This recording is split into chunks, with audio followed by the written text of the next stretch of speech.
February महिना सुरू झाला की बाजारात भाजी मंडईत अगदी ठराविक ठिकाणी कोकणातील रानमेवा ओले काजूगर विकत मिळतात. यांची भाजी इतकी चविष्ट आणि पौष्टिक बनते, त्याचीच रेसिपी आज आपण पाहूयात. नमस्कार, मी वर्षा VM's किचनमध्ये तुमचं स्वागत आहे. चला तर वळूयात कृतीकडे. बाजारातून आणलेल्या ओल्या काजूच्या बिया एखाद्या पेपरवर काढून घ्यायच्या. त्यांना चीक असतो म्हणून हातात ग्लोव्ज घालायचे आणि हाताला आणि पाठसुरीला गोडतेलाचा हात फिरून घ्यायचा. आता ह्यातली एक बी घेऊन मध्ये चिरून 2 भाग करून घ्यायचे. सगळ्या बिया एकदम चिरून घ्यायच्या आणि मग एक टूथपिक आतील काजूचा गर काढून घ्यायचा. अशा प्रकारे सगळेच काजूगर काढून घ्यायचे.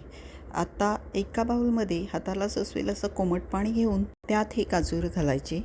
आता आपल्याला या काजूगरांवर असलेले एक आवरण किंवा साल अशा प्रकारे काढून टाकायची आहे. अशा प्रकारे सगळे काजूगर साल काढून घ्यायचे आहेत.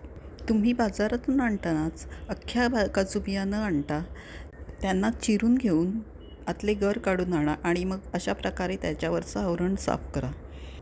कारण हे काजूगर सगळ्यांनाच साफ करता येत नाही, त्यांच्यावर खूप चीक असतो, तोही हाताला लागता कामा नये.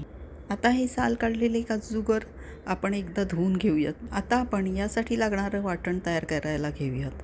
त्यासाठी एक मोठा उभा चिरलेला कांदा अगदी सोनेरी रंगावर परतून घेतला. परतत आल्यानंतर शेवटी त्यात 3 ते 4 काळी मिरी, 2 लवंगा, अर्धा चमचा खसखस घालून परत एकदा परतून घेतले आणि मग काढून घेतले. आता 1 वाटी किसलेले सुकं खोबरे कढईत घेऊन सोनेरी रंगावर परतून घेतले. शेवटी त्यात 4 ते 5 लसूण पाकळ्या आणि अर्धा इंच आलं घेतलं. हे वाटण एका प्लेटमध्ये काढून थंड करून घेतले आणि मग मिक्सरला अगदी बारीक वाटून घेतले. मग त्याच कढईत फोडणीसाठी 2 मोठे चमचे तेल घेतले आणि अर्धा बारीक चिरलेला कांदा, 2 ते 3 लसूण पाकळ्या आणि थोडंसं आलं ठेचून तेलात घातले. त्यानंतर आता हे कांदा मऊ होईपर्यंत परतून घेऊयात. परतून झाल्यानंतर 2 चमचे लाल तिखट, अर्धा चमचा गरम मसाला, अर्धा चमचा धणे पावडर, पाव चमचा जिरे पावडर आणि अर्धा चमचा हळद घालून सगळे व्यवस्थित परतून घेतले. मग तयार केलेले वाटण यात घालून अगदी तेल सुटेपर्यंत परतून घेतले.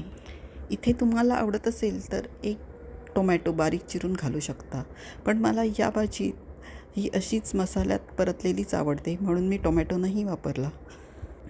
मसाले परतून झाल्यावर त्यात ओले काजूगर आणि एक बारीक चिरलेला बटाटा घालून नीट परतून घेतले, म्हणजे मसाल्यांचा फ्लेवर त्यात उतरतो. आता आपल्याला काजू आणि बटाटे शिजेल एवढे पाणी घालून चवीपुरेसे मीठ घालायचे आणि हे सगळं झाकण ठेवून मस्त वाफवून शिजवून घ्यायचे.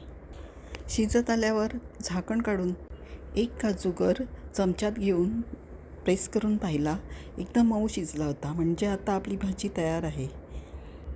आता हा आपला मध्यम कन्सिस्टन्सीचा चमचमीत असा काजू मसाला तयार आहे. ही भाजी भाकरी चपातीसोबत एकदम अप्रतिम लागते. वर्षातून एकदा नक्कीच बनवून खावी अशी ही भाजी तुम्हाला नक्की आवडेल. व्हिडिओ आवडला तर या प्लेलिस्टवर क्लिक करून चॅनलला नक्की लाईक आणि सबस्क्राईब करून सपोर्ट करा.